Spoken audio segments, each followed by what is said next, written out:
Kalau kita ngomongin soal pertahanan udara, apa sih yang pertama kali muncul di kepala? Pasti rudal-rudal yang melesat ke langit kan? Tapi gimana kalau cara terbaik buat ngalahin musuh itu bukan dengan diledakin, tapi dengan dibikin buta dan bingung? Nah, Iran baru aja ngenalin senjata yang persis kayak gitu. Betul banget.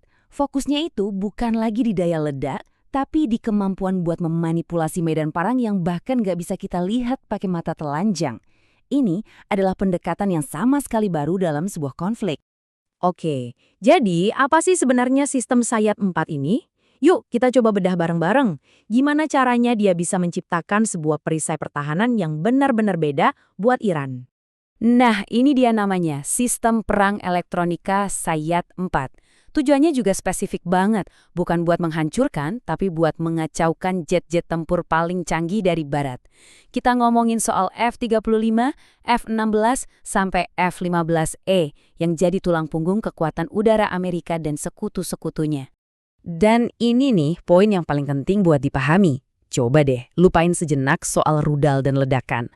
Bayangin sebuah jet tempur seharga jutaan dolar, tiba-tiba jadi kayak seonggok besi terbang yang nggak punya arah dan tujuan. Nah, itulah filosofi di balik Sayat 4. Terus, gimana caranya sebuah sistem bisa melakukan hal itu? Jawabannya ada di sebuah konsep yang namanya perang elektronika. Mari kita lihat lebih dalam gimana teknologi ini bekerja dan mengubah aturan main di udara. Gampangnya gini, perang elektronika itu adalah pertempuran di spektrum yang nggak kelihatan.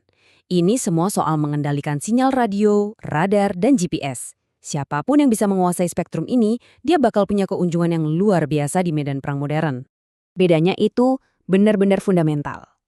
Di satu sisi, ada serangan kinetik, cara lama, yaitu meledakkan target, tapi di sisi lain ada serangan elektronik yang justru pakai energi tak kasat mata buat melumpuhkan otak dari sebuah senjata.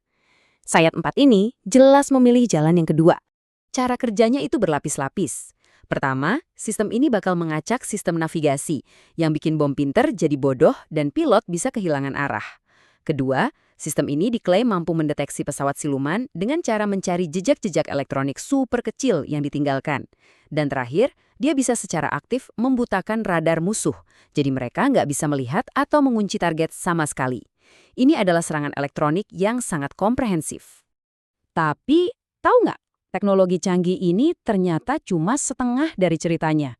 Kisah di balik pembuatan Sayat 4 ini adalah sebuah pernyataan yang sangat kuat tentang identitas, kemampuan, dan kegigihan sebuah bangsa. Dan ini dia bagian yang paling mengejutkan sekaligus paling signifikan. Menurut Menteri Pertahanan Iran, proyek super canggih ini dipimpin dan dikerjakan dari nol sampai jadi oleh para ilmuwan perempuan. Ini bukan sekedar catatan kaki biasa, ini adalah headline utama dari pengumuman mereka. Jadi pesannya jelas banget kan? Di tengah semua tekanan dan sanksi internasional yang berat, Iran bukan cuma bisa bertahan, tapi juga mampu berinovasi. Dan mereka secara spesifik menyoroti peran para ilmuwan perempuan ini sebagai simbol kemandirian dan kehebatan teknologi dalam negeri mereka. Lantas, apa arti semua ini untuk gambaran yang lebih besar? Ya, kehadiran sistem seperti Sayat 4 ini punya potensi buat mengubah keseimbangan strategis di udara, terutama di kawasan Timur Tengah. Konsep kuncinya itu bisa kita sebut sebagai kubah pelindung. Tapi jangan bayangin kubah yang terbuat dari baja atau beton ya. Kubah yang satu ini terbuat dari energi elektromagnetik. Dengan menempatkan sistem Sayat 4 di lokasi-lokasi strategis, Iran seolah-olah menciptakan sebuah zona larangan terbang virtual. Di dalam kubah ini, keunggulan teknologi jet tempur barat secara teori bisa dinetralkan. Artinya, sebuah F-35 mungkin nggak akan bisa mengunci targetnya atau bom pintanya bisa tiba-tiba kehilangan arah. Aset bernilai miliaran dolar bisa dibuat lumpuh tanpa perlu menembakkan satu pun rudal. Ini semua akhirnya membawa kita ke beberapa pertanyaan besar tentang masa depan. Pengembangan senjata seperti Sayat 4 ini seakan menjadi penanda adanya pergeseran cara negara-negara berpikir soal pertahanan dan perang. Hal ini meninggalkan kita dengan satu pemikiran penutup yang cukup penting. Ketika medan perang mulai bergeser dari dunia fisik ke spektrum elektromagnetik, apakah senjata masa depan itu bukan lagi bom, melainkan barisan kode dan algoritma? Ini adalah pertanyaan yang sekarang harus dihadapi oleh para perencana militer di seluruh dunia.